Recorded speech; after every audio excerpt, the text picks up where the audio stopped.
At 12:15 on the afternoon of the 26th of February 1993, a roughly 600-kilogram exploded in the underground car park of the World Trade Center, carving a 100-foot crater. Now, we're all aware of the horror of the World Trade Center in 2001, but did you know that this was not the first time the Twin Towers have been targeted? Who did it? Why did they do it? Was anybody hurt? Well, this is the story of the largely forgotten World Trade Center of 1993. Ramzi Youssef had arrived in the US from Pakistan in September 1992. He had travelled illegally on an Iraqi passport claiming political asylum.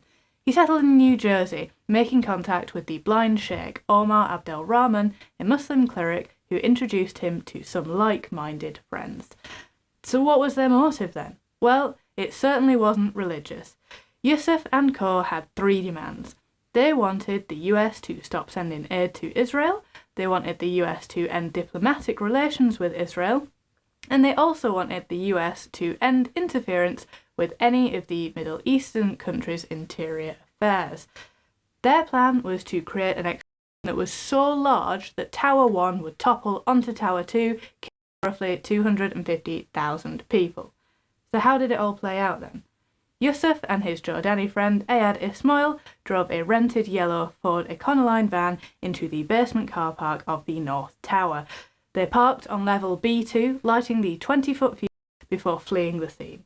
It took 12 minutes for the bomb to ignite. A 100-foot wide hole was blown into the ground, penetrating 4 sub-levels of concrete. 6 people were killed instantly. They were John DiGiovanni, he was parking his car in the car park. Bob Kirkpatrick, Stephen Knapp and Bill Macko were eating their lunch in the employee break room. Wilfredo Mercado, he was checking in some deliveries for the restaurant. And Monica Rodriguez-Smith, a secretary who was checking timesheets in the office. She was 7 months pregnant at the time. The bomb cut the electricity in the tower, plunging the building into darkness. Power to the lifts was cut, trapping hundreds of people inside, including a class of 17 kindergartners who were stuck there for 5 hours. Smoke was sent as high as the 93rd floor. The darkness and the thick smoke made evacuation very, very difficult. 1,000 people were ill, with the majority of those being due to smoke inhalation in the ensuing evacuation. So how quickly were the perpetrators apprehended then? Well, this is where it gets interesting, and not in a good way. Investigators found a vehicle identification number in the wreckage, which they used to trace the vehicle used in the attack. It had been rented from DIB Leasing in Jersey City by Mohammed Ed Salame, a co-conspirator. Salame had reported the van stolen, and when he turned up to collect the deposit, he was arrested. It's like bloody Four Lions, this is. Let the deposit go!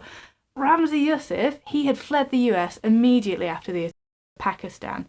He went on to attempt an assassination of Pakistani Prime Minister Benazir Bhutto. Then he planted a Philippine Airlines Flight 434 in 1994, which incredibly only killed 1 passenger.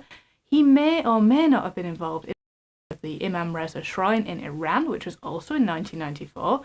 Then he got involved in the Bajinka plot to blow 11 airlines and Pope John Paul II when he visited the Philippines.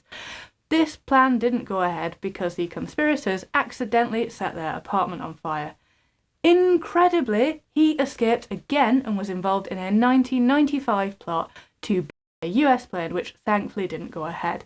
He was finally arrested in Islamabad, Pakistan in February 1995 after a tip-off. He was then extradited to the US and sentenced to life plus 240 years in solitary confinement, where he remains to this day. What an awful person! Like, it's actually appalling that he managed to do all of that before the police managed to catch him. I mean, I guess it was much easier to hide before the digital age, but like, come on. Can you imagine if he'd applied himself like that to something nice, like starting a band instead? Crikey. Anyway, thank you for watching. Why not subscribe, and I'll see you tomorrow.